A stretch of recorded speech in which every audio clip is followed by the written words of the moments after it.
Costa Navarino. Obviously we're going to have Roger, Paul and Lewis come up after I've talked a little bit of waffle on my thoughts on the technique with just a stock chip shot, but hopefully you can project that into all of the other areas. We're going to get to see Roger, hear his thoughts on just a basic chip shot around the green, and I'm sure he will elaborate on various other areas. Then we're going to get Paul to come in, and we're going to get him to hit some trap shots for us. We'll get him to show or share his thoughts on how he plays a trap shot, and then not buzzing off of that. Well, that's all right. That's all right. We've got an outtakes reel, and then Lewis has very kindly wanted to demonstrate the high lob shot, which he's buzzing about, which he's absolutely buzzing about. It's going to be on a down slope into the grain, so it's going to be a cracking display. And then of course we've got the shootout. The shootout is going to consist of a short chip and a long chip, and that's to be decided. I've got my eye on a few places around the green that we'll select those from, and of course you'll need to select 2 people that haven't done a shootout so far to take part in that. Let's talk about chipping. I think as you get a little bit older and you've played on various golf courses around the world and you've experienced a few iffy chips, I think this part of the game can start to become very uncomfortable. I mean, I know I've certainly encountered it. And who has always felt super confident with their chipping? Always. Okay, so no one. Oh, Nick, you've always felt super confident. Brilliant. Well, we'll shut that down a bit later. So, but one out of 36 people has felt comfortable with their chipping. Always comfortable. Yeah. Yeah, absolutely. So yeah. Okay. So always comfortable. And so when you think about what a chip shot is all about, it's the club travelling really slowly. If you were to stand in the middle of the fairway and get yourself to hit a half shot with a 7-iron, or even a 3/4 shot with a 7-iron, actually becomes really difficult, doesn't it? Because all of a sudden things are happening slower, the club's got less speed, less force, and you're still trying to find strike. You're so used to, as golfers, hitting shots at full speed. Now all of a sudden this golf club might only be travelling 20 miles an hour, which is significantly slower than you would hit a standard shot. That in itself is a completely different sensation, as we all know. And I think when you start to get uncomfortable, when you're making backswings on a chip shot, you want to get it over and done with really quickly, because it could be bad times. Then you add a bit of grain into a chip shot, and when we mean by grain, if you run so there we go. So you can see when I rub the club on the grass and then I run it back in the opposite direction, can you see how it's jumping? Whereas I run it in this direction, it's not really doing it. So you get a bit of grain. That's not too bad, but Roger and the other guys would have played in places with huge grain on short shots, and you stand there and you make a couple of practice swings, and then the grass jumps up at you. It's like, oh my goodness. And I play the best place is when you play a tour event and you walk off the back of a green, and the traffic is the players are walking off the back of the green, and your ball lands on it, so you've got all of the grass laying down where they've walked off, and you've got to chip back in the opposite direction. It's an ugly shot. We won't go that deep, but I wanted to talk about a couple of things that I feel are really relevant when it comes to short game and chipping, most notably. There's a big chat on bounce. If you ever talk to anyone about chipping, they'll be straight into the bounce discussion. This golf club, with a shaft that is in line with the leading edge, so no shaft lean, has got its maximum bounce. Even with some forward shaft lean, you'll lose some bounce, but you'll still have bounce there. So if you leant the shaft forwards and then opened the face up a little bit, you would still have a decent amount of bounce. The common advice these days is ball in the centre of the stance and the handle in line with the club head. I think that's disastrous for most people, because immediately people are thinking about not having any kind of downstrike. Back in the day, the 40s and 50s is Roger's era, the ball being back in the stance is getting old now, that, isn't it? It's getting old, that. In an old era, you might need to move out of the way there, James. In old money, it used to be, back in the stance, shaft lean forwards, and then whack down on the golf ball to make the ball go forwards. It all of a sudden, it didn't become trendy to do that anymore. It was all about talking about the bounce, getting the ball in the middle of the stance, get the handle side by side, take away all of the wrist set, and just try to hit it dead wristed. Now, of course, you've seen two very different flights of shots there. One's gone out super low, one's come out super high. If you take away angle of attack, you lose your down. Whether you like it or not, you need down in a chip shot. If you don't have down, you're going to really battle to find the bottom of the ball. It'll be fine when it's sitting up beautifully and perfect, but the minute it has any form of lie that's a bit sat down, you're going to really struggle to make contact. So all of a sudden, when people are thinking about using the bounce and trying to get the golf club and the handle to arrive at the same time, as opposed to having any form of shaft lean, you're really going to start to create some of these kind of strikes where you get the ball first. And I've actually had guys come to me where they can't actually make contact with the floor because their club is rising up through strike and they can't find the ground because they've worked so hard on trying to encourage the bounce. So when we think about hitting down on the golf ball, most people think about hitting down on the golf ball with the club head, throwing the head into the turf, which of course would be ugly. It would make the club arrive too soon.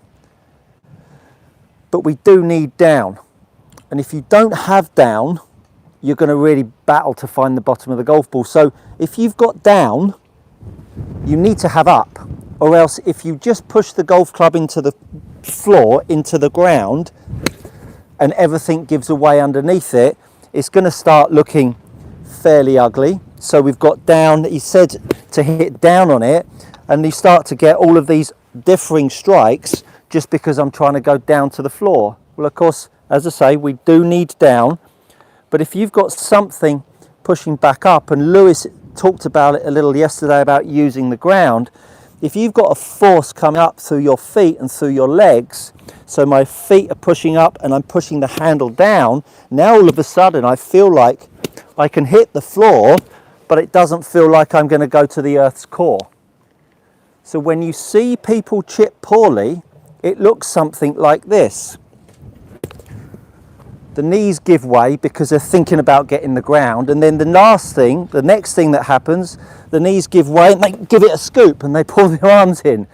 And so if you've felt some electricity down at the bottom of the golf ball, it's because the distance that you started with and what you ended up with at strike started to get a little bit either narrowed or too wide. So understand that when you're chipping the golf ball, you need to feel down, and invariably you want to start to feel it down through the handle. So if you can feel that the handle is starting to strike down, you start to get some interaction with the floor. So that's giving you some sensation that you can find the floor. Your legs pushing up starts to make you feel like you can still create interaction with the turf, but the legs pushing back up all of a sudden makes you feel like you're just not going to keep going into the deck. So all of a sudden, now it feels like, as someone that's going to chip the golf ball, it feels like I can hit the turf without too much consequence. So I can hit the turf and it's not just going to keep going down, down, down. So if you can manage the gap from start point, which is where we've started, and the end point where we've chipped, all of a sudden, now you have a chance to change the flight characteristics. So if the gap stays the same, and I want to hit the golf ball lower, I just start to push the handle further forwards and I go lower with the shot. If I then want to hit the ball higher, I allow the club head to swing through and I start to allow the ball to then have more elevation. So all I'm doing is just changing the handle orientation to the golf ball. I push the handle forwards, I take the loft down. I allow the head to overtake, I increase the loft. But the gap between me and the ground is staying consistent. And what I'm trying to do with the loft of the shot is actually happening relative to the attack angle, no different to what we talked about with the driver. The more upstrike you had with the driver, the more you could launch the golf ball. The more downstrike you had, the lower the ball flight came out, and it's no different for a chip shot. So when you think about going right the way back to the bounce situation, where people are trying to encourage people to not use their wrist angles, just lock your wrists out, all it's giving you is an attack angle that is 0. But if that's all you've got, that's all you've got. The minute you have a bad lie and it's slightly sat down, and you think about no wrist angles and no angle of attack, all of a sudden you can't get the thing airborne because the ball sat in a hole. You've got no angle of attack. But if you create down and it feels like all you're going to do when you go down is just hit it fat, you would never want to do it. But if you felt like when you went down into the turf, you could actually control the fact that I'm not going to drive into the floor, you'd feel way more competent to do it. So chipping is, look, I certainly don't want to make it sound complicated, and that probably sounds a bit complicated, but if you don't start somewhere, you're just going to stay at point A. And when you come out here and you start to chip around greens that are running at 10, 12 on the stimp meter, you can't get away with the same technique and the same sort of chip shots that you play at home when you're playing on flat greens at 8 on the stimp meter.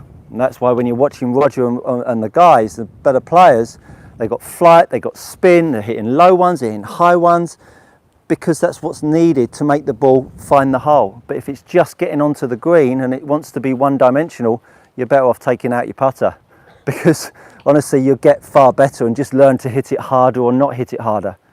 Chipping is an art form.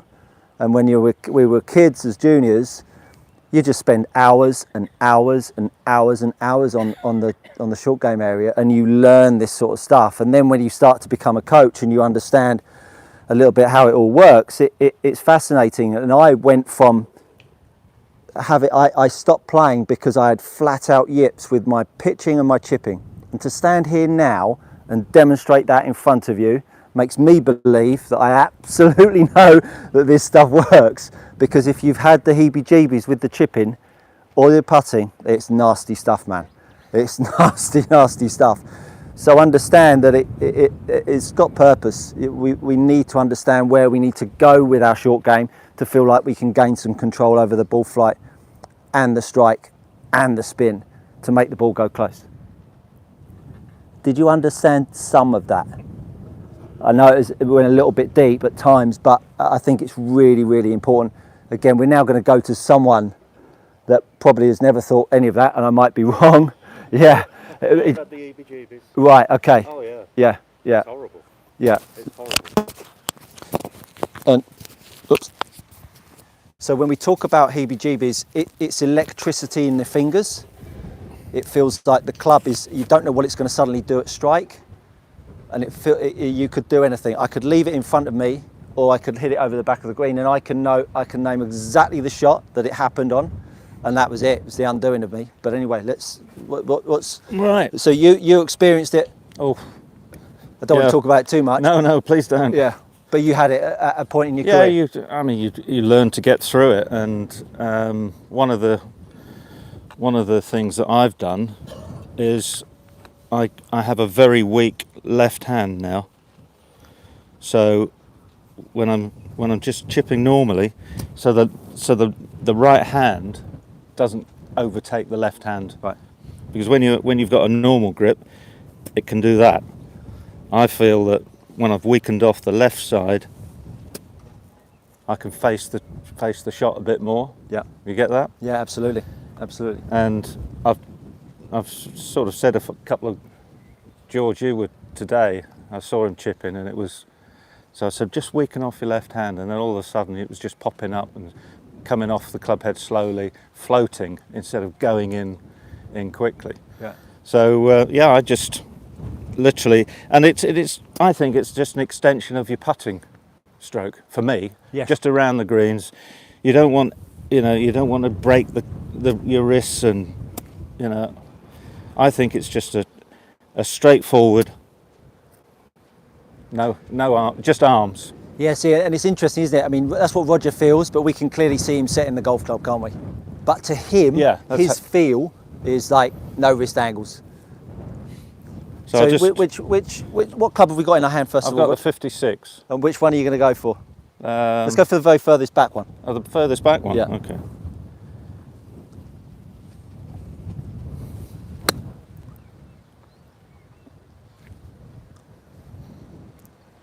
That wasn't bad, was it? Nice shot. So, Nice shot. Yeah, I mean, yeah. And now to go to a shorter flag. Okay, this one here. This one right here. So you've got to have a bit more loft. So I might just slightly open the club face and weaken it off again. So have you opened the club open face the at club address? face, keep the club face square to your target.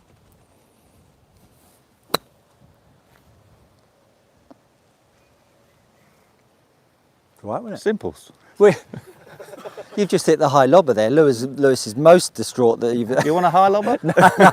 I'll give you a high lobber. So let's. I'm just gonna High lobber. stand over here. Nice. No one likes to bloody show off, Roger. So, but let's talk about ball position, weight distribution. What are you feeling there on a shot like this? Which shot? So let's go the stock chip shot to the front flag there. Oh, it's just ball in the middle of your stance. Hands slightly, I think slightly. The left hand is above the ball. Sorry, and it's all for me. I feel all arms. And there's a bit of you turn your body towards the target, because I think the left hand will help you do that. If it's stronger, you might, I think, in my view, Sure, turns it over. Yes. So when it's weaker, I feel that I can open up, and all the chest is going to the target. Yeah. Instead of the chest staying there and club overtaking the hands, etc. Yeah. So. And when did that dawn on you to do that? 2 weeks ago. Did it really? Now, I played with a guy when I was an amateur called Peter Davidson. He was a great friend of my old coach, George Will. He was a dentist, and we played a lot of golf together. And he taught me that shot many, many, many years ago. And just flopping it over a bunker, and it just went almost up your left nostril. And I thought this was a great thing. And because I've had problems with the chipping, it was more than 2 weeks ago, but I've remembered it, and all of a sudden you're hitting it better, your confidence better. And I was hitting some off a very tight lie over there, and Nick, you were watching, I think, and it came off absolutely lovely, and wish I could take it onto the golf course. And that's an interesting point, isn't it? When you're playing around a short game area, Yeah. It feels like the easiest thing in the world. Yeah. I'll show you how to play this one. Yeah. And then all of a sudden one ball gets into play, Into right? your brain. And then all of a sudden it all feels just that much more difficult. See how soft it comes off? Yeah. Just floats there. And Yeah, so I mean the left hand is interesting, because obviously the more you move the left hand around to the left hand side on the golf club, effectively the face is going to have the opportunity to have more rotation in it, which more rotation means more loft means more bounce. And then Roger, if he was driving the shaft at it at some point, he's still got plenty of bounce in there, and it doesn't ever feel like you're going to expose the leading edge, which is the part that makes someone feel uncomfortable. And so that weaker grip, that weaker left hand, absolutely helps you out. It's interesting because all of the shots that you're playing there, they're coming out with nice high and soft. so soft, yeah. Which is when you're going out here and playing on greens at 10, 11, 12 on Stimpmeter, you certainly don't want speed, You don't want going do you? that one. Yeah. No, you want high and softness. Brilliant. And so for something that's sort of back flag, would you play the same way, or would you start to change the golf club in your hands? I mean, for that one at the back that I went to first, I'd probably go with a 52 and just go a little bit lower. Let's see it. Let's see it. Same technique though. Yep. What's the bounce on this one? The question was, what's the bounce on this club? 8. Is it 8 degrees. I can't 8 read degrees. that. Yeah. These SM9s. Yeah. Yeah. So it's again exactly the same principle, and this should go in a little bit lower. And let's talk about the hours a week that you would put into this part of your game when you were on tour. Probably Main tour, this is. 60% of your time on short game. And in a week, let's say a week on tour. On tour? Yeah. Oh, hours. 4, 5. Probably an hour, a good hour a day. Okay. A good hour a day. So Bear in mind, you've got the golf cup, to play. You've got you practice as well. Yeah. All of a sudden, it's a 8, 9, 10 hour day. yeah. So you're probably putting in 8 hours a week on tour, and then when you're at home, you do some practice there as well, or not really? Would you tend to have time off? have some time off. Yeah. Okay. So, and how many tournament weeks would you play a year? 30? 25? When I was on the main tour, the European tour, the DP World Tour now, it was 25, 26. But then you've got other tournaments at the end of the year or the beginning of the year. So you're probably 30, 31 weeks So a 30, year so 30, away from yeah. home. So 30 weeks a year, doing 8 hours a week Yeah. on your short game. Who does an hour a week on their short game? One person, right? So, it really, all of a sudden, when we talked about the mindset at the start of the week with the putting, there's a mindset change here as well, right? You need to have some sort of appreciation of what the expectation is of hitting a shot, and You that's get out what you put in. Yeah, there is no short circuit. No. Especially to short game, Yeah. right? I mean, you could get away with it out there, Yeah. but short game. But watching Sevi when he was with us on the tour, watching him with short game, it was just mind-boggling what he could do with a golf ball. Incredible. Even with a 3-iron out of a bunker, he'd be out there. Hey, watch this. And it just pop up. It was incredible. Great. Do you have to put the same hours in? No, but he probably did. He was such a natural. Brilliant. Great insights. Okay. Thank you very much, Roger. Thank you. Let me swipe that off, that, and I'll take that off you. Lovely. Let's bring Paul in. And Paul's going to do a little bit of bunker, but we're going to start off with a bit of chipping. Okay.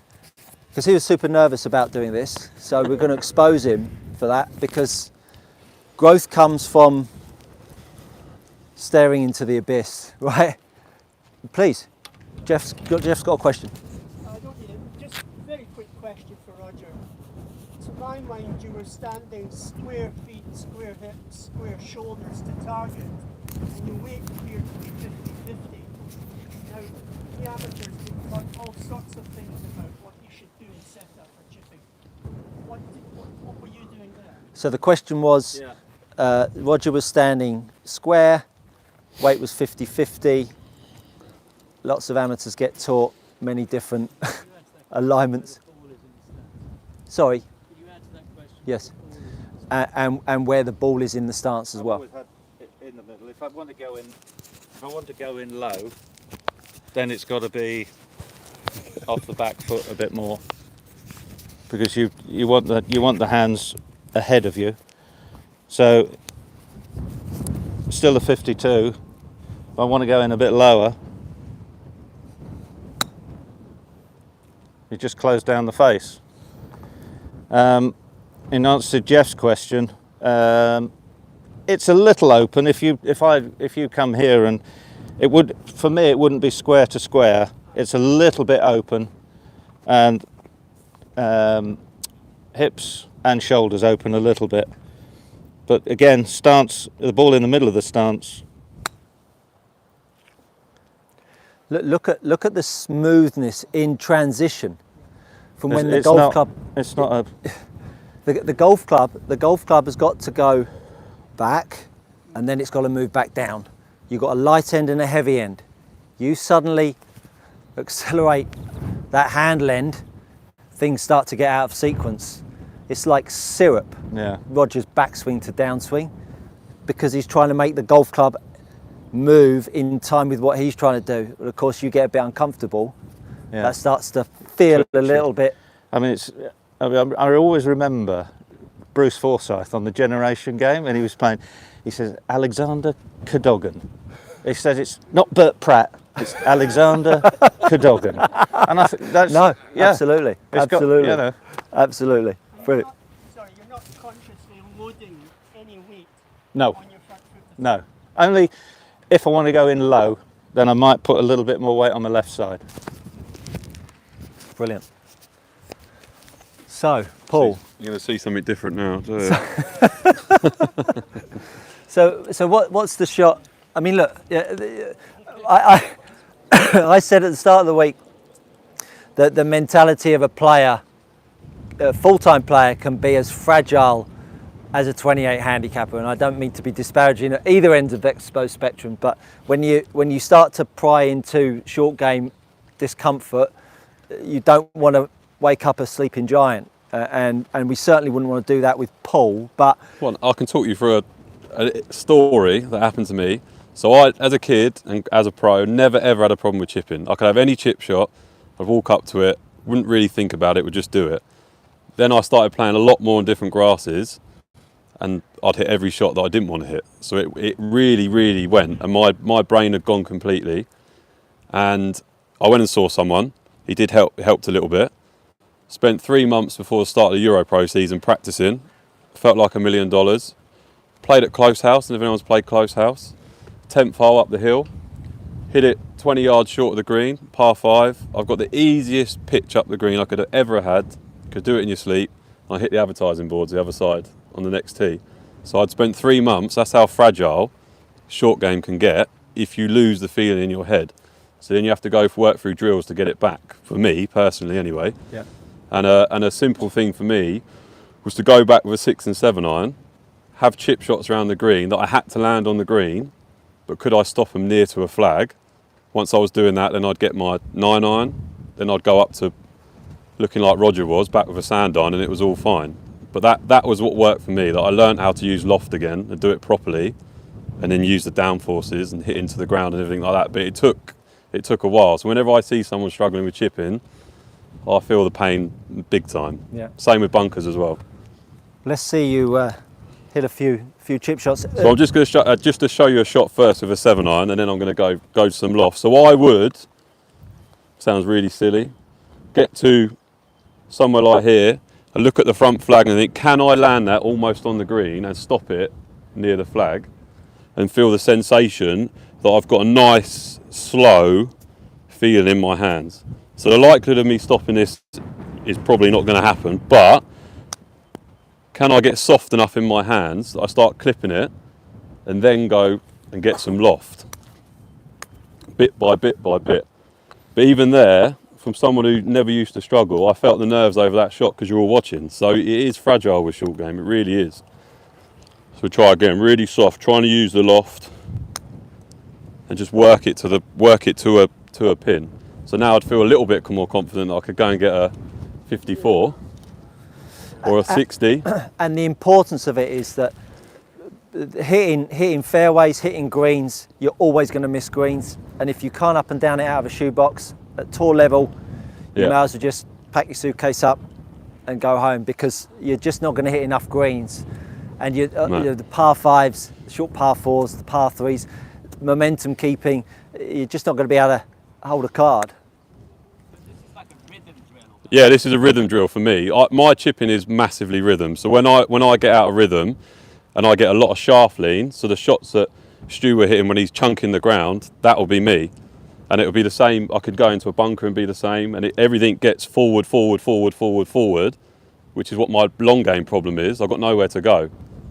So it gets in that way. And once you get in a downward spiral that way, you've got to then reset it. So for me, having no loft on the club, the feeling as if I can hit it high with a 7 iron or a 6 iron, it starts to come back because I can feel some bounce starting to happen. Yeah. But I can't hit every chip shot like that. So then you've got to hit different low check shots, high shots, which Lewis is going to show you a high shot, which I'm looking forward to. Yeah, we're just doing it, not make him have any No, practice no, or no. warm out, just straight in. So let's see the shots that Roger was playing to the flags, and So same thing with Roger. A lot of rhythm, but one of the things I'd add in when I practice is I go and put something on the green to land it on. So when I'm chipping well, I think massively about landing area. Can I land it on the smallest spot, a bit like Glenn McGrath used to do with bowling? Can he keep landing it on that spot all the time, continuously? So I would pick a shot. So we go to the left-hand flag. 54, can I land this halfway between? And just let it check and stop somewhere near the hole.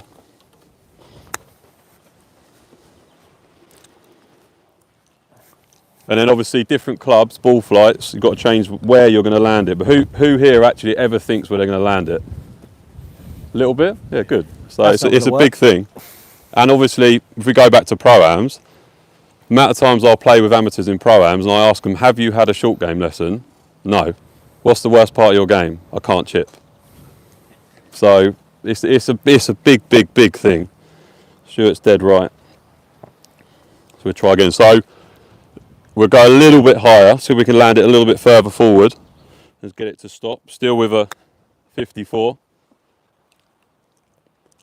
So if I felt like I couldn't stop it, then I might change to a 60, if it's that sort of shot. But I like to try and hit high shots to a place with less loft. That's what works for me personally when I'm practicing as much as possible. so you're trying to expose more loft. Yeah.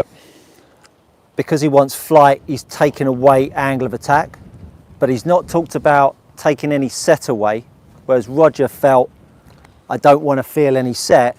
Paul's not really said that, so you're not really feeling like you're trying to take set away. No.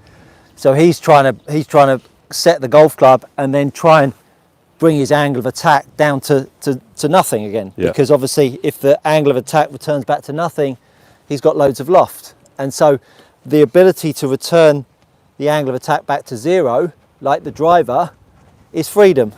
That freedom, which is what he just talked about in the 6-iron drill, is his way to start to use his levers to create the loft on the golf club, to create flight. The minute he starts to drive the handle and lean forwards, loft comes down, can't keep it short of the flag, end of story. Yeah. And it's that point. And again, Roger intimated, stand around here all day, you can play all the fancy shots, get into a tournament, one shot, card, money on the line, all of a sudden it just feels that much more difficult. And it's doing enough work, 8 hours a week, to make it feel like it's your bread and butter. And that's why it's difficult to come out here and then we all talk about not putting so well or chipping so well. It's tough to do. Well, should we see hit a couple of trap shots? Yeah, great. Very quickly though, Stu, with that, is that, I think you've got two different swing tendencies. Yeah. Actually, those two fields are probably creating very similar impact. 100%, Simon. And that's why Paul feels wanting to add a little bit of loft because he gets in front of it. Roger's less in front of it, so he can have a little bit of a feel of shaft. Yeah. It's probably creating very similar dynamics. So 100%. Feels Yeah. are just them creating similar impact. I think you go back to what, and people don't practice enough, what do you struggle with in terms of a chip shot? Mine is hitting it high. So I need to try hitting it high, and I find I hit it, the best thing to do is take loft away and try and hit high shots, that when I give myself loft, it looks easy. So that's just my brain, how it would work. But some people can stand there and hit loft all day long, but actually don't like a bump and run. So they get on a links course, and if they've got a bump and run an 8-iron, they're in deep trouble because they get it too hard every time. So it's practicing what you're not good at, half the battle, which goes on to bunkers, which is probably, if I was going to be honest, it's my weakest part of my game. Brilliant. Let's get So in let's there. get in there.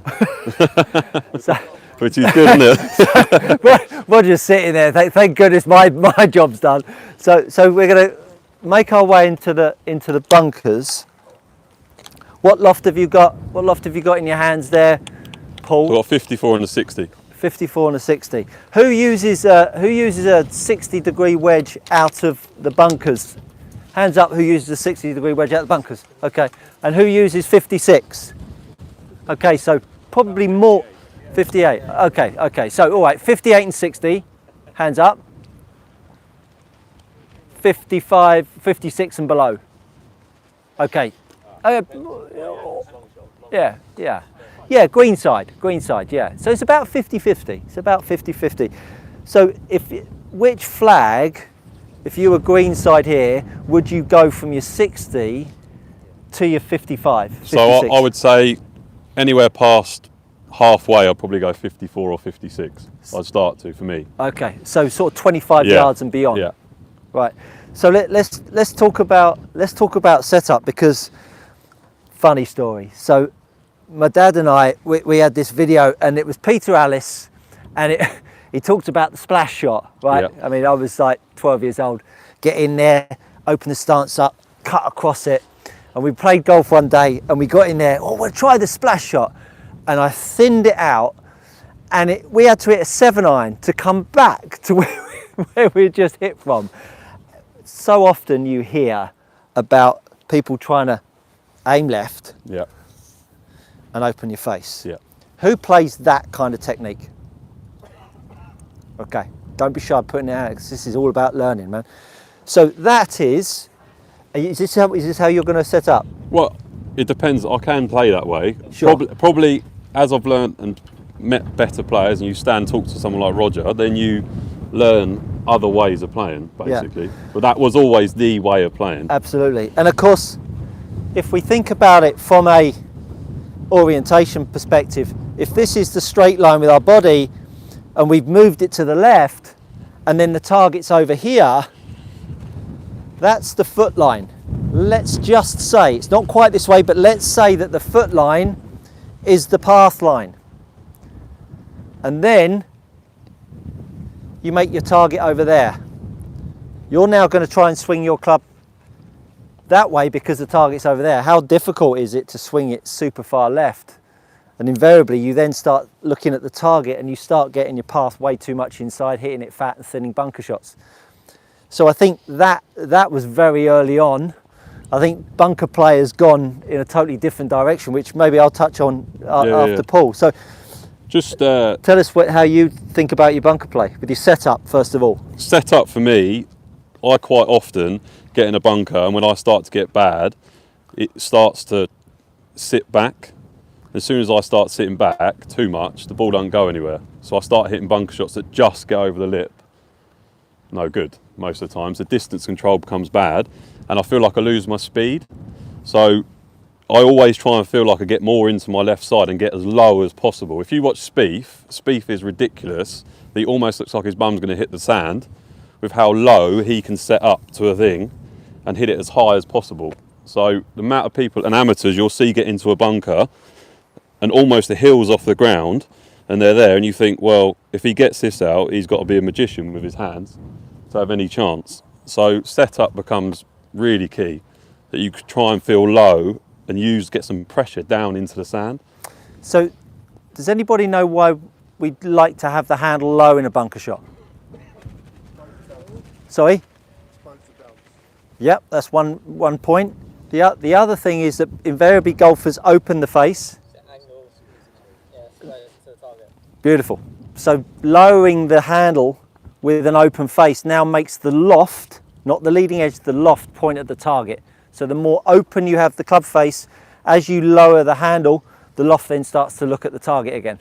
So the more you open the face, the more you got to lower the handle.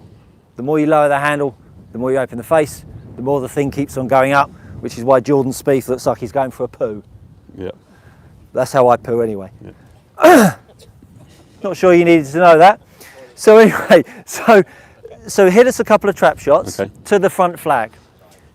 So how open are you at address? So I sort of play around with my feet. That some days when I feel like I really can't get the thing in the air, I'll start to set up more left for me. Just feel like I'm getting out of the way.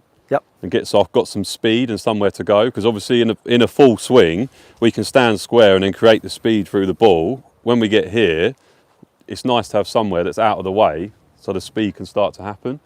So that's me in my head. After that, a big thing for me is what my right hand's doing. Okay. Massively what my right hand's doing. So it's able to have some loft on the club. So the amount of people that when they hit a bunker shot, you'll see, and they wonder why it's not going any distance. But I will always get someone, especially when I'm practicing right hand only, to try and get that sound. Hear that sound? That's the sound you want to hear in a bunker, if possible. And there's your speed. So right hand, hitting them just with your right hand is such a good drill if you can, because you'll realise how important it is to keep the loft working that way and not feel like you're like that. How many hit a bunker shot and they're there at the end? So it's a big thing. So I'll get in, feel a bit left, weight into my left side, and I'm trying to really feel that I'm going to whip under the ball with my right hand and just really release and thin it. So I got it to stop, it's gone too fast. And not enough sand at the bottom of the ball, like we're saying, of getting the downward motion. And where have you got the ball positioned for this? So I would go just in front of the middle for me. Just in front? Yeah. just Who in plays front. the ball middle of the stance in a bunker shot? Who plays their ball off their left heel in a bunker shot? Yeah, much better place to have it. Yeah, there you go. So we'll try again.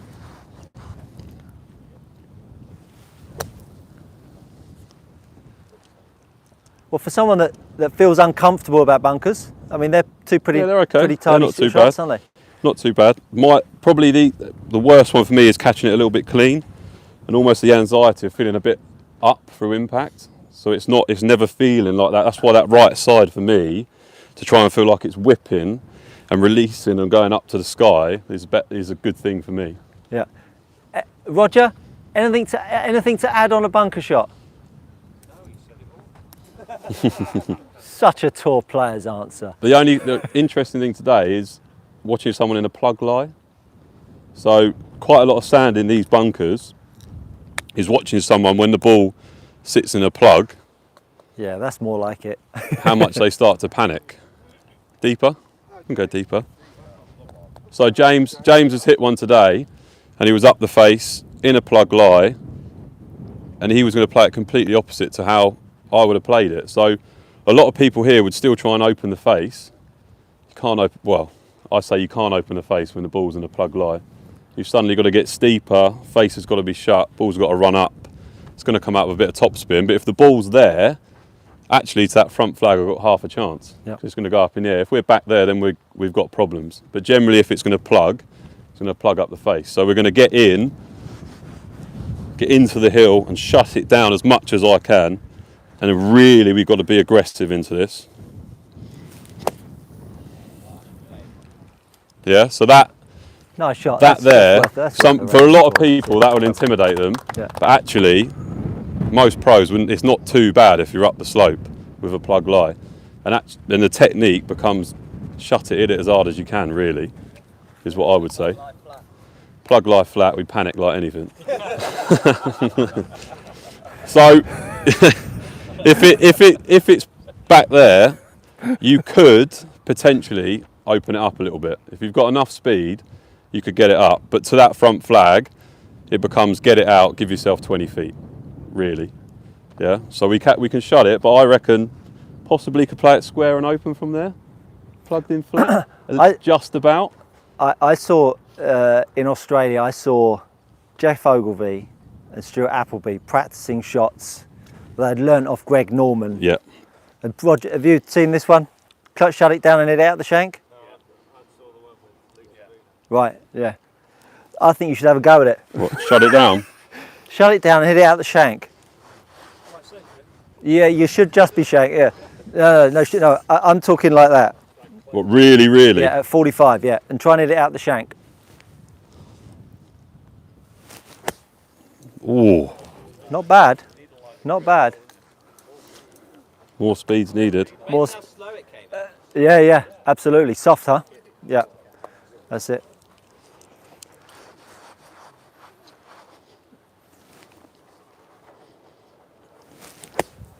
Yeah, there you go. Excellent. Superb. Yeah, lovely. Cheers, Stu. Yes.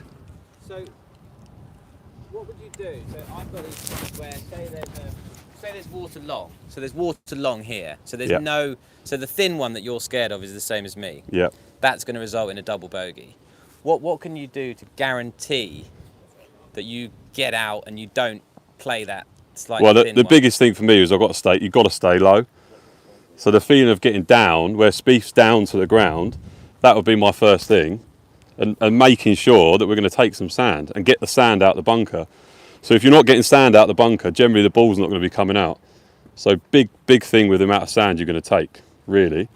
And a lot of it comes into trust as well, and trying not to think about where the water is. Get longer, and then it goes 40 yards over the back of it. I think it's speed, right? Yeah. I mean, I think the minute you start seeing water over the back, it all starts to, like, I just want to get it out, and you start slowing down, which is the devil's work. As soon as you've got no speed with the head, which is what Paul was talking about, unloading the golf club, think about what that's doing. You unload the golf club, is the arc, the circle, getting wider, or is it getting more narrow? It's getting wider, right? So if the golf club is unloading, the arc is getting wider. The minute you just want to make sure, can you see how this angle stays there? And at that point, your low point has moved over here, so then you thin the golf ball. So if you were to start going, as soon as you get the water on the other side, feeling how wide you can make your arc would start to guarantee that you could get the sand first. So I'm doing the complete opposite way. Absolutely. The only issue with that is that if you're unloading it and you feel that you want to get elevation, it's easy for, as soon as the energy goes up, that people start sitting back, which is why you see so many guys load that front foot, that toe, get it forwards, then try to get the arc as wide as possible, if you like, and then all of a sudden you can really start to get some speed down into the golf ball. You throw the head out wide, the thing will just keep going up and up and up, and it'll have no forward momentum, which in a uncomfortable environment, would you rather hit a soft 8-iron or a hard 8-iron? You'd much rather the hard 8-iron, wouldn't you? So the minute you start to deaccelerate, I think that's when things. But speed's everything, because if you watch any bunker player on tour, everyone, an amateur, will say straight away, "Oh, I can't believe how far he swung." So speed is everything. You've got such a nice soft surface in here that you can hit it hard. That's the big thing. Absolutely. So the tension should come out of it a lot more. But obviously when you... The idea in the end, you feel that you're smacking the sole of the club against the sand. Yeah, but that goes back to what we're saying with Stewart. The bounce is back, isn't it? It's not. You wouldn't want it. You can't hit a bunker shot from there. It's got to feel like it's working this way. About leading edge, feel about the bottom of the club. Yeah, but it's how you feel that, isn't it? Well, yeah. I mean, for some people, for your flick might be someone else's drive, and that's where the problem. But if you talk about arc and how wide you can make it, then that is universal, right? You had a sort of question, George. Oh, you said like for one of the back flags, you still do 56.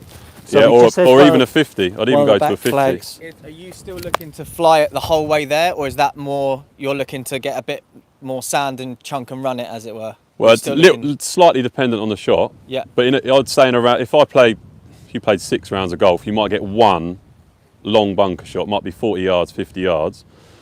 So for me, it will be about less loft and playing similar principles what I've been doing near the bunker and letting the less loft do the work for me. That's what works easier for me. So like a 50 degree. Basically trying to fly it there. Yeah, fly it as far as you can. Obviously less loft, it's going to run a little bit more anyway. And you said to me, I want bunker shot. Today, soft hands. Yeah, so if you're gripping it, who gets tense when they're in a bunker? Yeah, so tension, tight grip, hence why I practice right hand, loose, speed. If you start gripping it tight, you're losing all your speed, I'm telling you, straight away. And that's where that leading edge goes forward. Everything gets pressured that way.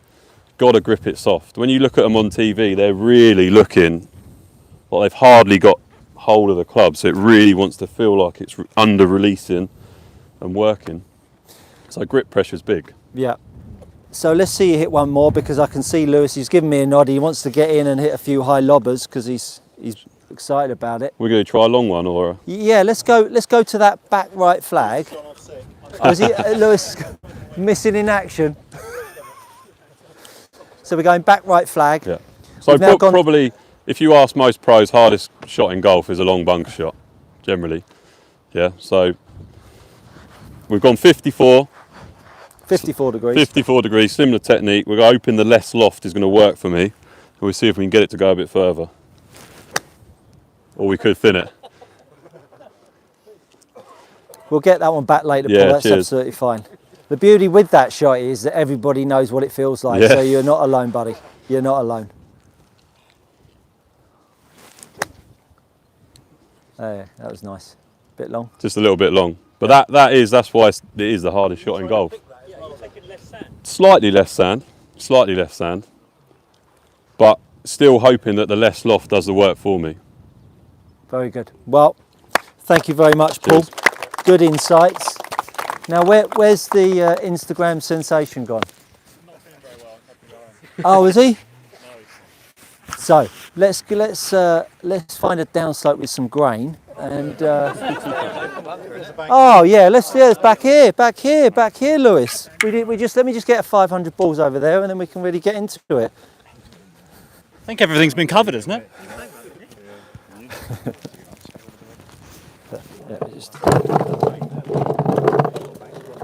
Yeah, we'll do it over the. Simon, do you want to just come in and give us a few thoughts on various heads and sole designs and grinds? I think that would be quite interesting to hear. So just have a little touch on what do you see in the modern equipment with the sole designs of the various manufacturers? How's that evolved over the years, and what suits different styles of play? Okay, yeah. So one thing they've all gone wider in lofted wedges, high loft wedges. Everything used to be a fairly neutral, kind of narrow. Like if you take something like a Vokey S grind, careful, then they're all relatively narrow. Whereas now you go all the kind of you take the Vokeys. Hold that thought. No practicing. no practicing. So things like the K grind or like Callaway this year with the Z grind, they're a shallower but wider sole shape, and a lot of the people here would understand how people been talking about use the sole, but actually from a fitting point of view, you use the sole shape to match the player, not the other way around. So I have quite a heavy bounce and quite a wide sole shape on my 60 and a heavier bounce on my 56. I've always tended to get, like Paul, a little bit that way. A little bit kind of, I'm better if the turf's firm and I can pinch it against it because it suits me getting laggy and that way. So I need a little bit more bounce just because my hands get a bit further forward. So you're always trying to give someone some sole to use. And so some players are naturally a little shallower, some are naturally a little bit steeper. So we're using the sole shape to match that and to give you something to use. So I'm now going to really open myself up this. So if you're a little bit shallower and you've got lots of bounce, you're going to get that kind of contact because the back edge is hitting the ground too soon. So that's where you go a little bit shallower. So we're looking at front to back where someone strikes. If you get a little bit steeper, as I do, I can use the sole a little bit more, so I can then trap and make a neater contact. So it's all about using the width and the shape to suit how someone plays their shots. But most wedge brands now have gone, particularly in the high lofts, wider and shallower. Interesting. Well, thanks for that insight, Simon. problem at all. Thank you very much. Didn't make a fool of myself. No, two good chip shots. Out cold as well. Sorry.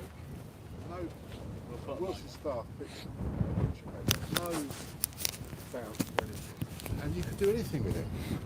The turf was tighter then, so now we've got much more watered surfaces. The surfaces are softer. But I think we do get more different grasses now, and certainly back home we don't get this kind of grass where it's thicker leaf and sits up. And there's like here for golfers from the UK when they come to sort of Southern Europe or States, there's no root structure to it; it just explodes on contact. So actually that really gives you no margin of error. Whereas we can use the ground in a different way. You can pinch the ball against it, so you can. It doesn't matter if you don't have a lot of bounce on your wedge. You can actually use the ground to kind of shove it forwards and ensure strike, but you get massively exposed in these kind of turf conditions. So, and that's where I think it's very hard for British golfers to go to different countries and play and have a good short game because we actually get it quite easy back home. We don't get a fringe that sticks like they do here. When you chip, it just bounces forward. So it makes it very hard to adapt to conditions. Hence, my short game's been horrific the last couple of days. And I'm just not used to it, and I don't practice enough. So, yeah. Interesting. So, Hello.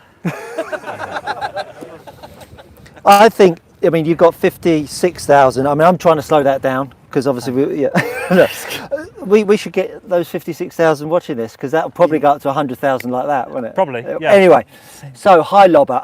This is the shot that nobody should be trying unless they absolutely need to, right? Yeah. I would never practice this shot, to be honest. Maybe I think there's different levels of lob shot. There's different levels. Like you could get a ball to land softly and spin without having to give it an absolute full swing. So, if I've got 3 wedges of 50, 54 and 58, to try and stop one relatively close to the edge of the green, you don't need to go for this shot. But sometimes, Needs must. you only live once. So Well, why not? listen, let's see you thin a few, play a few Shot. over the. Did anybody just see the one I did hit behind? Okay, so I've hit one good one, okay? So it's fine. Now you're all Means watching. nothing. The lights are on now. So we go the front flag. You're not going to give me a target as well, are you? Yeah, Just- front flag. Front flag. Very first flag. Okay. Yeah, let's go for that one there. Yeah.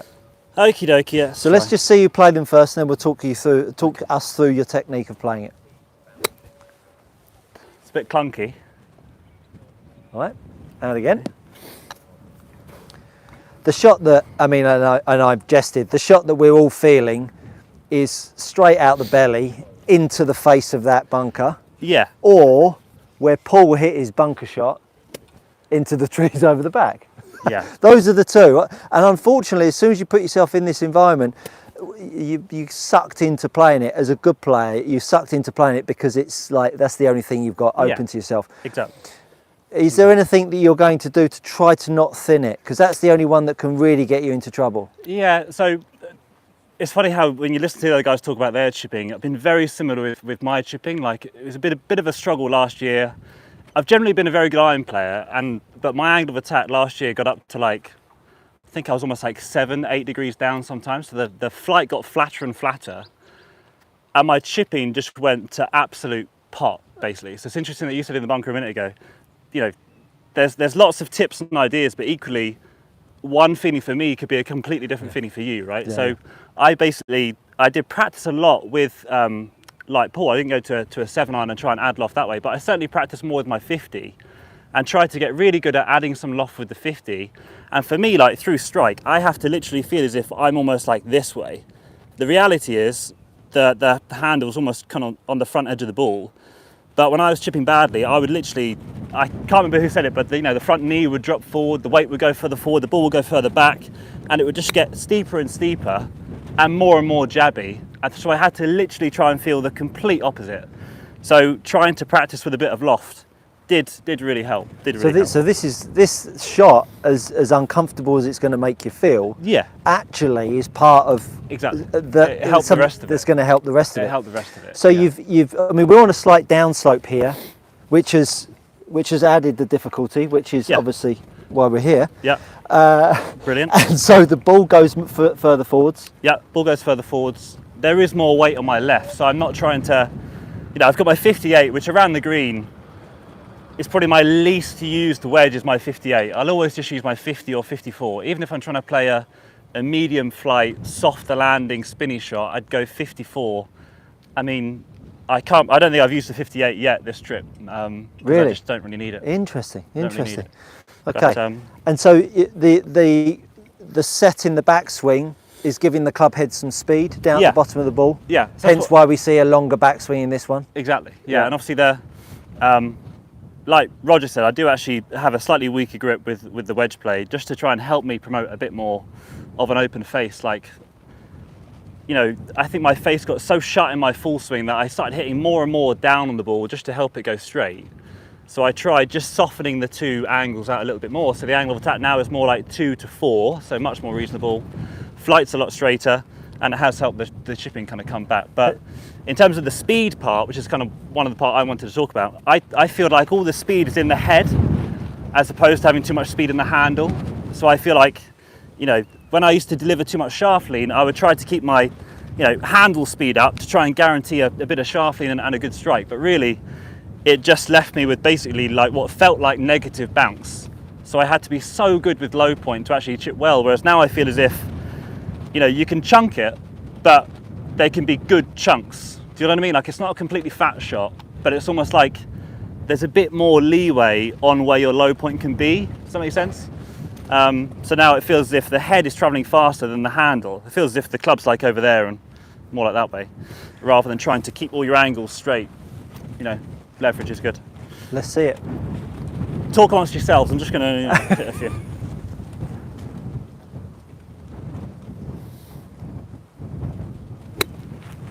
Oh, that was lovely. Yeah. Nice shot, Lewis. I'll take that. We'll just see 3 of those in a row and we'll call it a day.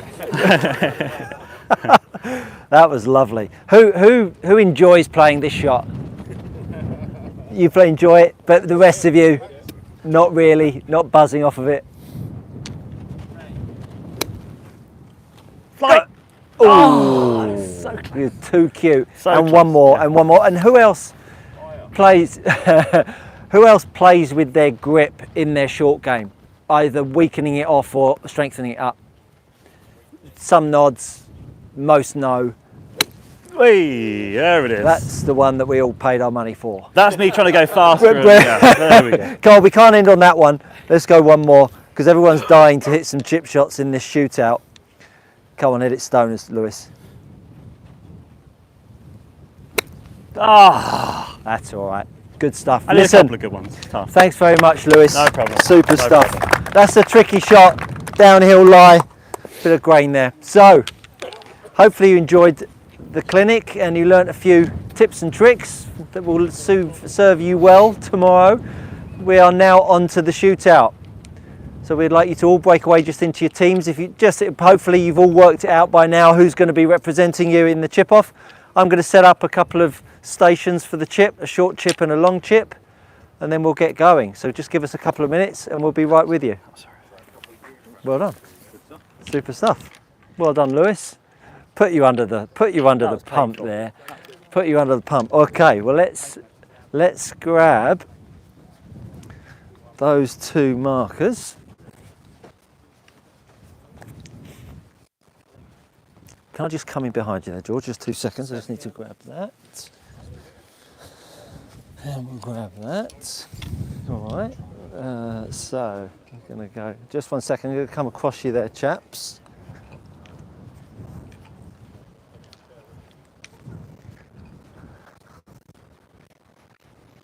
All right.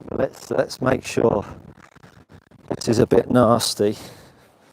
Want to make sure we can get a little bit of grain if we can. Let's go here. That's a reasonably tight light. That's going to be the short one. And then we're going to go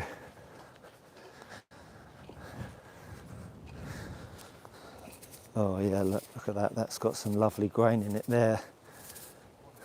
Lovely bit of grain there. Stay tuned, folks, this is going to get good.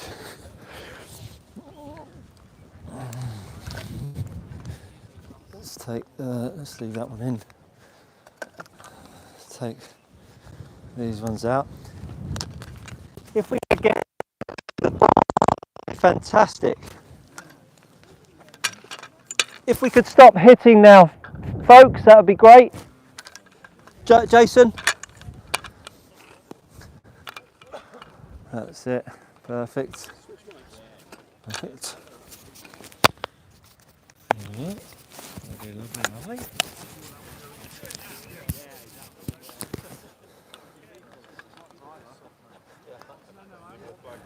No, that's fine. That's fine. Okie dokie. Grab that up. Great. There.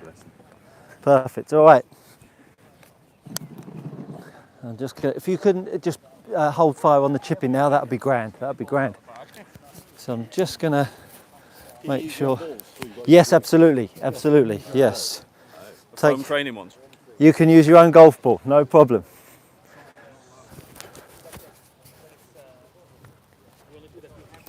So we've got, who have we got for our chipping team? Gavin and Jason, yes, absolutely. Okay, okay. So we've got Gavin and Jason. Where's Jason? Okay, let's grab the microphone. And that was down and around here. Oh, it is there. Just put it. Okay, team. If everyone can join me down around here by the precision golf flag. If you grab yourself your own golf ball, or you can use one of the range balls, completely up to you. But if everyone comes down and around over here, no more chipping onto the green, please.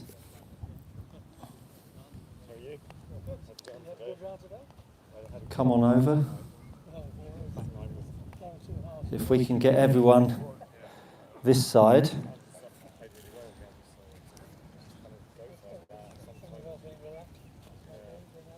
You can change clubs, one for the short chip and one for the long chip, no problem. I'm going to go and get the tape measure.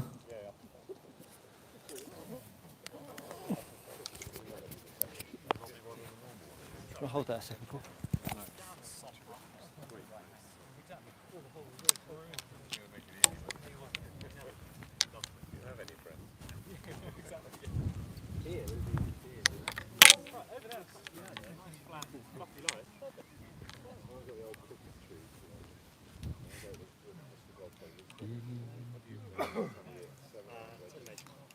What was the hole on the back nine when the flag was at the front? I think it's all down slope.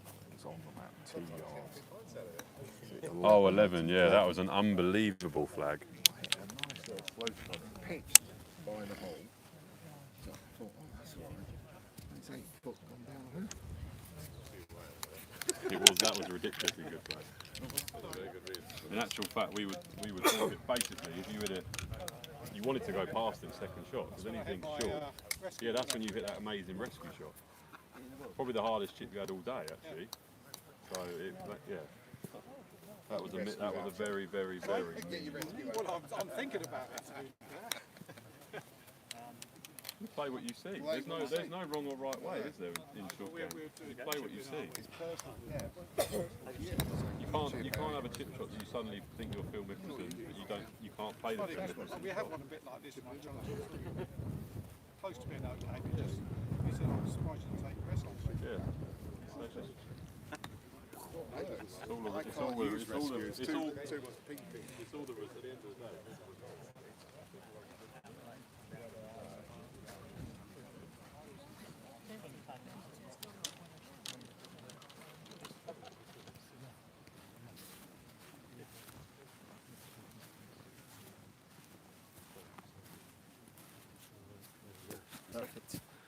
All right. So we'll do it.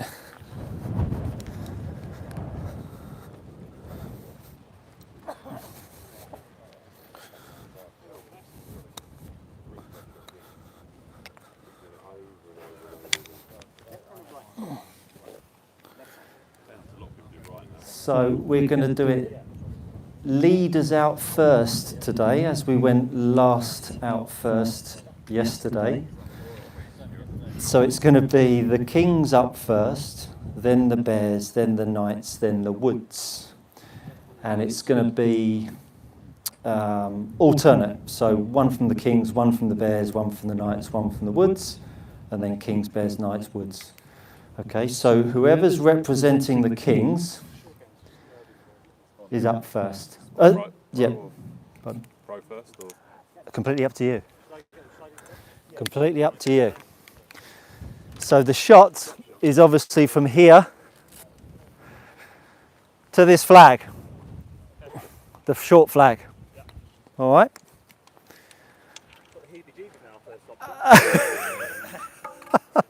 Going with a rangy, like it, like it.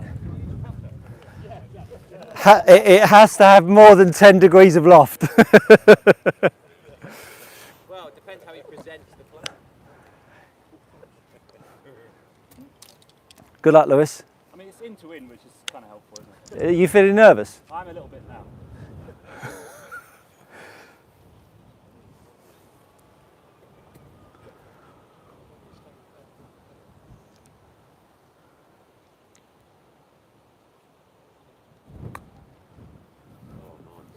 Oh, that looks like a double tape measure early. It looks like a double tape measure early.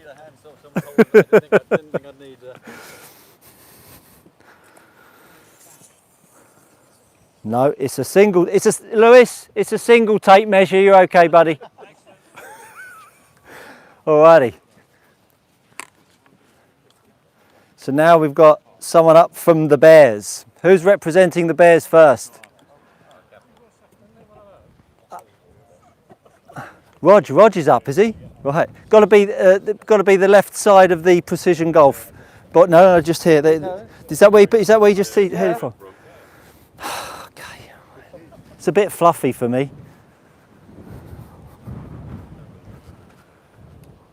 So we've got Roger Chapman, two-time PGA Champions Tour winner. Drives it in low. Oh, classy. Classy. Yeah, no, they were allowed to use proper balls. Very nice. Very nice. So now we've got someone up from the Knights. Oh, lovely shot. Very good indeed. Now we've got someone up from the woods. Gav, Jason, do you want to lead or do you want me to lead? Up to you. Gav's coming up, he wants to get it over and done with. Gav's fresh off the back of 32 points.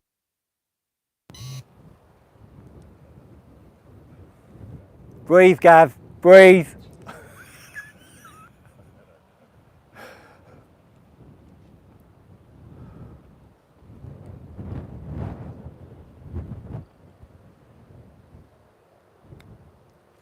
Brilliant, brilliant. That's good. Might be a double measure though, Gav. Might be a double tape measure, unfortunately. You should have seen the flop shot here earlier on. Unbelievable. Pull it. Good.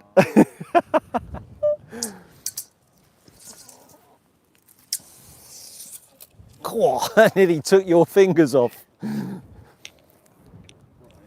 Brilliant, brilliant. Let's give that to Gav.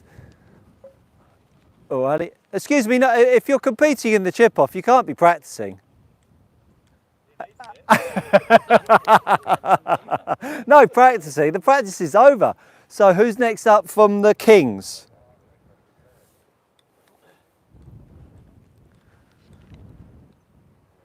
No one stuck it on a T-peg yet. I'm a bit surprised by that.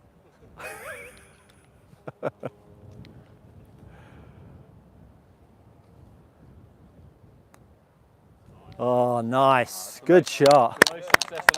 Very good. Very good. Nice shot there from the Kings. They've been doing well this trip. Formidable team. Unfortunately, put the kibosh on that somehow between now and tomorrow. I'm going to be walking around with a bottle of ouzo, spiking people's drinks like no tomorrow tonight.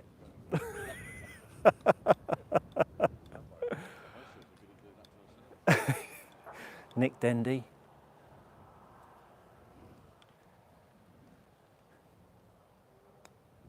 Nice chip. I mean, this is very, very good, Nick. Very good, Nick. I mean, this is some fantastic chipping. I can only think it's the clinic that the pros put on. Good coaching.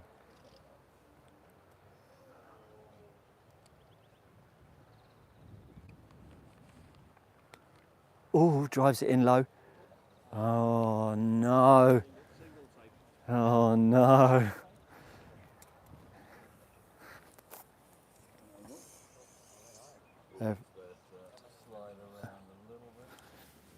That's all right. Very good, very good, very good. So now someone up from the woods. Jace, you wanna? So Team Woods, Jason Riley. Played with him today. Played some good golf. Is that your team? Oh goodness me, my team not doing very well again. I'm going to have a serious chat with them tonight. Too much Go, go, go! pressure. Good, that's not bad. Nice shot, nice shot. Nice shot. Nice shot. I've got your ball, Gav. I was going to borrow it if that's okay. So who's next up from Kings?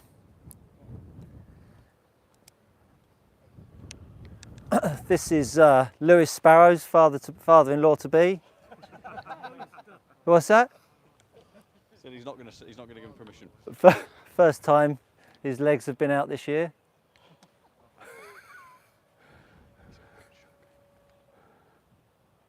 Wisley member. Oh look, oh look. Wisley are going to be so proud of you, Paul. Very nice shot there. Very nice shot there. Next up, someone from the Bears. So this is the final time around, and then make sure you stay with us to find out who wins the chip off. Oh, this looks like a full high lob shot coming up here. We'll just take 2 steps back.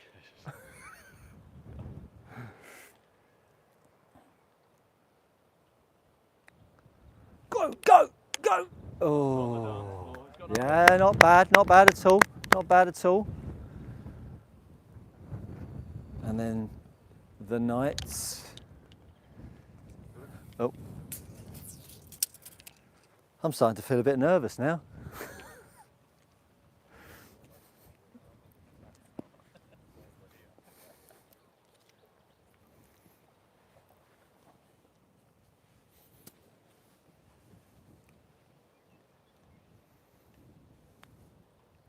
Hop, skip, and in. Nice shot, nice shot, nice shot. So we've got one more. We've got a long chip to go through after this one. So everyone's hit the green so far. Well, do you know what? Do you know what? That's all I was thinking about when I saw it. Nobody's missed it yet. Use that. I don't like you anymore. Come on, Stuart, let's hold it.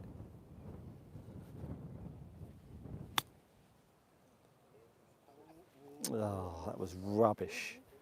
Shaft leaned the heck out of it. Anyway, it wasn't a double taper. So that's the short one done. Now we've got the long chip. So the long chip is from here. I've managed to find, you'll all be pleased to hear, a little bit of into the grain. And we're going to go to the top left-hand corner flagstick. And it's going to be the same order. Just to make sure I'm clear. Wouldn't want anyone thinking that they've got a choice of flags here.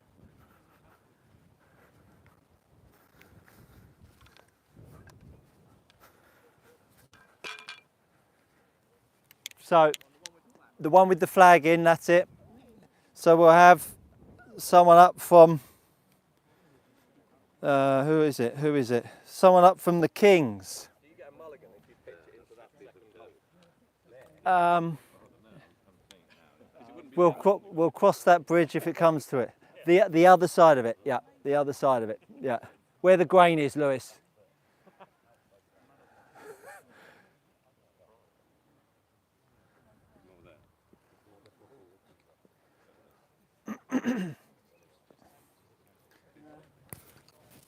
What club are you using? I'm going to go with a little 50. Little 50. Little 50.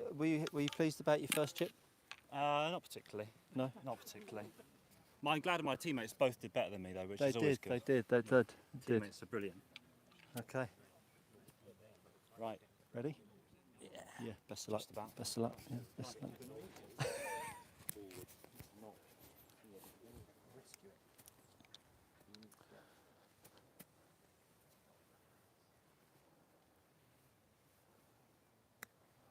Oh, a bit more flight. That needs to go. That needs to go.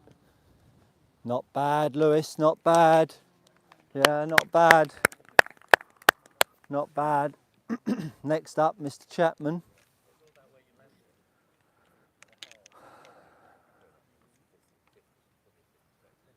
Next up, Mr. Chapman.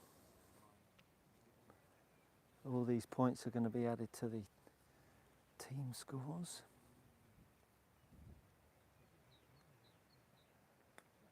Oh, wily old fox. Oh, Rog. Oh, Rog. That wasn't his best effort. Wasn't his best effort. That might be a double taper, Rog, that one. Might be a double taper. Is it a double taper? It's a single taper. So next person up from the Knights.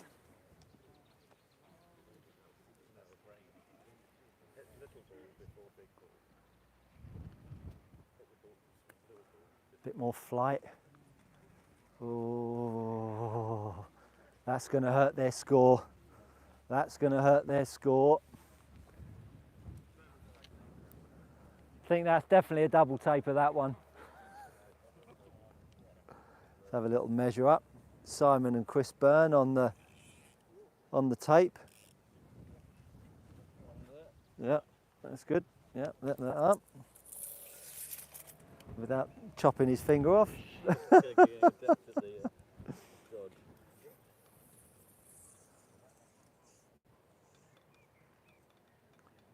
Very good.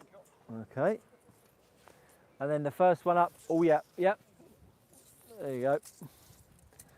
So Gav, you get a decent chip shot to start with. Hopefully you can get it nice and tight. Come on, Gav, you got this.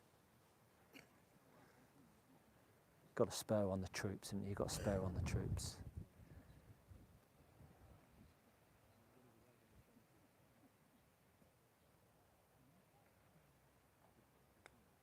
Yes, Gav, love it. Love it, Gav. Go on. Go on. Beautiful. Beautiful. Doesn't need much measuring, that one. I'll take that because I'm going to chip with that. Lovely. Nice shot, Gav. To Colin Caulfield. He's played consistent golf this week. He's in the top 10 of the individual. Oh, that's nice as well. Go on, keep going. Keep going. Yeah, it's pretty good. Yeah, pretty good. Now we've got Mr. Nestling, one of our ambassadors. Paul runs the ambassadorship for all the golf pros. If you want to be an ambassador, we offer it to amateurs as well. Get in touch. Low driller in there. Good chip, Paul, good chip. Very nice. Very nice. Very nice chip there by Paul. He'll be at tour school at the end of the year, looking to try and get on the DP. Looking to try and get on the DP World Tour. Nick Dendy, a regular client, uses our Trackman bays to help his golf. Oh, that's nice as well, Nick. Lovely shot. Lovely shot. Well done, Nick. Jason, yep, lovely.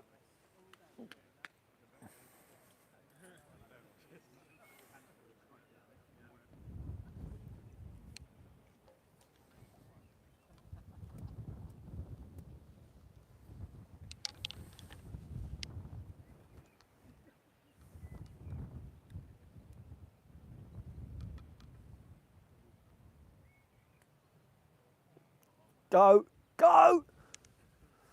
That's a triple measure, I think. That's a triple taper, Jason, potentially. The first of the week. I'm not going away without my finger, with full fingerage on this. No, I'll help. Yeah, okay, keep pulling, she said. Just do a flip flop, come on. Yeah, just spin around.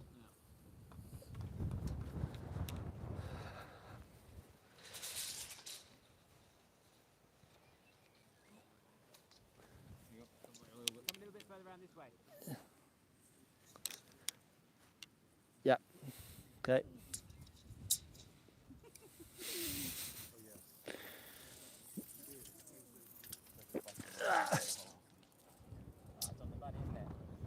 It's actually perfectly three.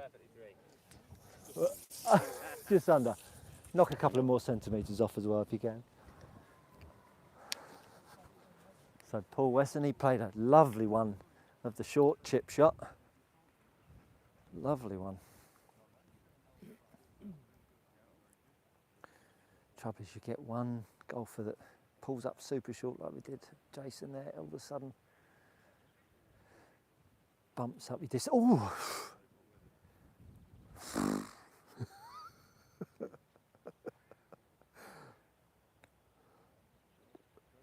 Oh. Well done, well done. The backswing showed such promise there, Paul.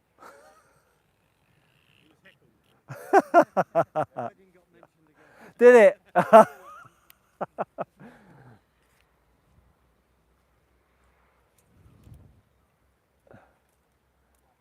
So we've got two more, I believe.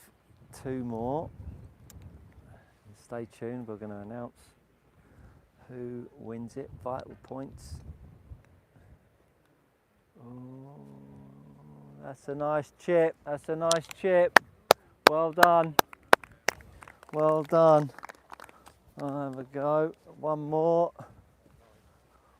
9-9. Cheeky little 9-9. Like it.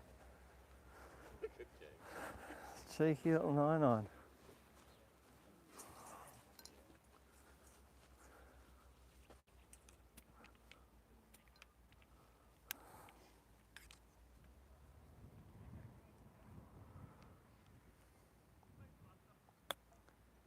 Oh. She checks up. She checks up, huh? Didn't give enough. She checks up.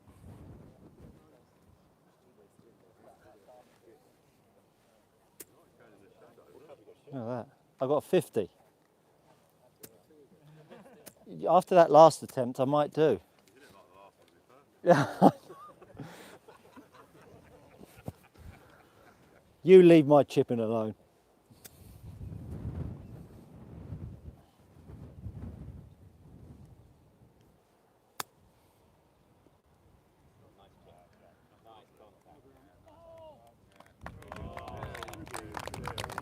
Thank you, thank you.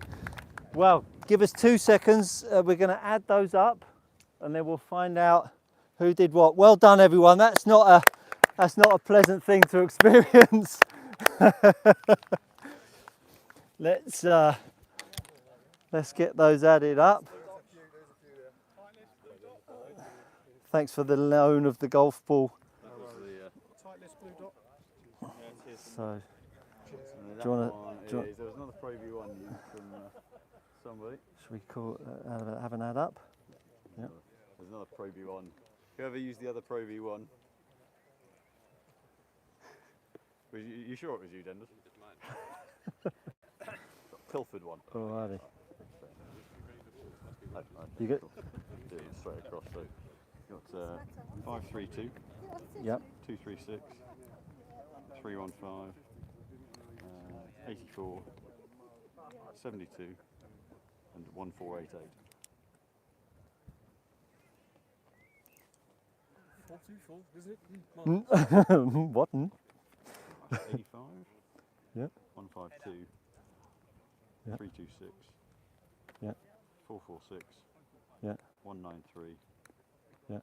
289. That's quite a difference between those two. Well, it's about that, isn't it? Yes. 135. Yeah, brilliant. 392. Pretty much identical. 154.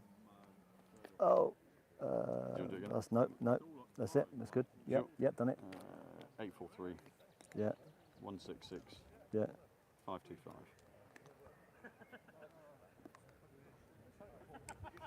And the last one, 430. 430, 162. 162, 124. 124, 354. 354. 368. Do that again. Sorry. 430. Yep, 162. yep, 124. yep, 354. yep, 368. yep. 560.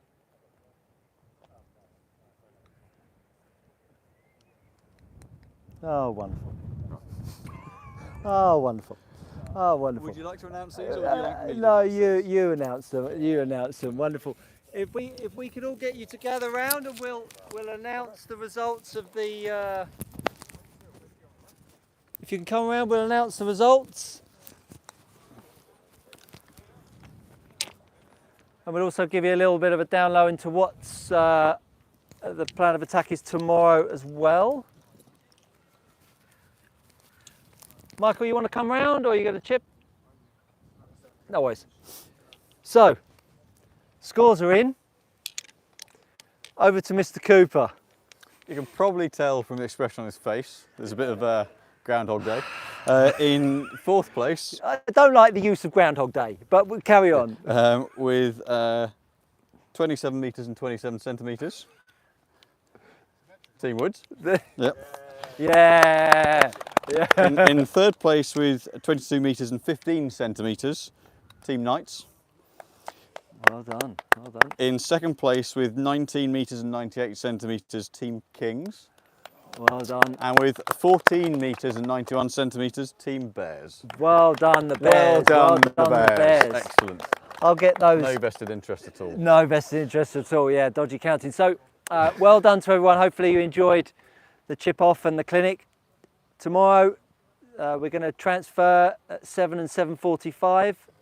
The usual text messages will go out to the 9 different people that will be marking scores tomorrow at the Golf Genius app. Hopefully you've all enjoyed the Golf Genius app. The Golf Guru is an app that I asked you all to download at the start of the week.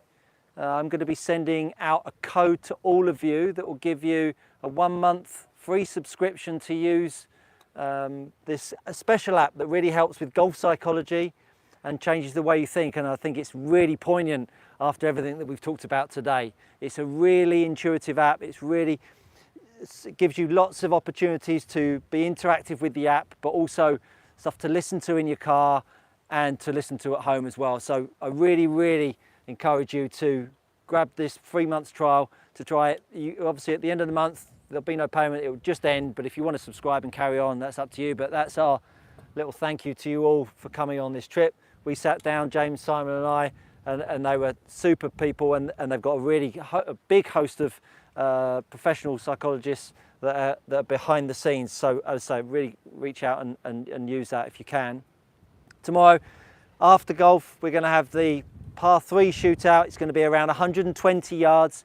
Everybody will play a shot to a flag, and it will be the best 3 shots from your team that will make up your score. So with the way the scores are looking at the moment, it looks like it's all going to be to play for on that shootout, which from all of us, I mean, that's kind of how we wanted it to be, right? Perfect, yeah. It was a bit of an anomaly to know how the points needed to look for this, and it was a bit trial and error. But from the way the leaderboards look, it looks really super close. This evening you're going to be eating in the restaurants as per the itinerary. If you want a breakfast, or a boxed breakfast, not boxed by me this time, boxed by the hotel, reach out to Simon. He'll be able to organise that for you. For those of you that are on the 7 a.m. transfer that don't want to get in there at 6:30, you can take it on the shuttle with you. But please, if I could stress, please be there 5 minutes before the shuttle time. They are rolling shuttles, so they do need to get them off at the stipulated times of 7 and 7:45. But other than that, if you haven't got any questions, that's it. Gary, yes? Are you doing tee times on the 7, or are you doing reverse what happened on Tuesday, Wednesday? Sorry, for the shooter. For the bus. No, yeah, the bus. You do the first 4 tee times, get the 7, and then the after, get the 7:45? We can do that. Yes, we can do that. Yeah, absolutely. So you'll put some on the app to say. Absolutely. Absolutely. We'll do that. So first 4 tee times on the 7 a.m., second 4 tee times. No, yeah, that won't work. As you were. As you were. Yeah, as it is. So as per the itinerary, it should be the Knights and the Bears on the morning one, and the Kings and the Woods, whatever is in the itinerary, but I'll put it on the group chat. So we'll leave the transfers as is. But any other questions? From the same place, the Dunes Clubhouse, absolutely. Listen, thanks so much for your participation. I know it's been a full-on day, but well done. Enjoy your evening meal, and we'll see you all a bit later. Hopefully, you've enjoyed that. This is something really, really different, isn't it, Simon? Absolutely. The interaction from all of the guys and girls has been superb this time, and hopefully that's come across in the video. There's been some heckling, lots of fun, nice, yeah. and I think the clinics have been a nice touch, haven't they, to give people something on their technique as well. Getting that variety of thoughts from Roger, Lewis, Paul, yourself, and a little bit from me on the clubs. I think it's what's fascinating is the different feels and the different ways they put across actually getting to the same result, but because their actions do different things, they need to feel different things. I think that's been really interesting for the guys and girls who are here to actually go, okay, well, once you know what you are, then actually there's a really good key from one or other of the coaches to really latch onto some great stuff there. And listen, the insights on the wedges as well, those the bounce and different various grinds that we offer at Precision Golf to be able to try that. People don't get that chance today to have a range of club heads with all of these different bounce variations, and to have the TrackMan data there, and to be able to hit the shots and the clubs. Understand why you're going to use why you need one versus the other. You see, we've all got natural tendencies, and the fitting part of what we do is really about making the clubs work for you, or to take into account what you're working on with the swing, and how the equipment can help develop that as well. So it's not a one-stop shop. There isn't a best option. There are just better options for one style of play than the other. So it's great to be able to display that, and especially with the turfs we've got here, it really, really kind of highlights where some people might have issues with one thing and another, and how the equipment can help with that as well. Brilliant. If you want to be part of the Team Challenge Trophy 2024, we've got the dates coming out very, very soon. If you're interested, do comment below. We can expect something a bit more next year. We've got another team joining us, hopefully, all being well. Again, some good plans, some good thoughts. And hopefully we can sex the shootouts up a little bit more. A few twists on that. Yeah, I'm being the first one. It's been invaluable to see how people got involved with it and enjoyed it, and we'll get feedback from them as well. But I think, it gives us a great insight to how to do things differently and better next year. The thing that struck me is, even though we're 36 strong, and going forwards will be bigger, we still retain that personal element, because we are small teams, only 10 people. So it feels like, arguably, you're here in the evening as a 10-person team, right? A 10-person trip. Yet when you come out and do the shootouts, we're now a big group, and there's some good banter, and there's a real the atmosphere. Atmosphere. No one wants to look like a fool in front of everyone else. It's like first tee every shot. But as you say, I think the key thing is having the smaller teams. And one of the things that's been fed back to us this week has been about how it feels personal. I think inevitably, hopefully, if this so far has gone really well, we can grow it a little bit over the coming years, but still keep it a relatively kind of personal experience, but grow around it. So I think the team part's key to that. Fantastic. Thanks so much for joining us. If you've got any thoughts, do comment below, and we look forward to seeing you all next time. Do hit the like, share and subscribe while you're here. We'll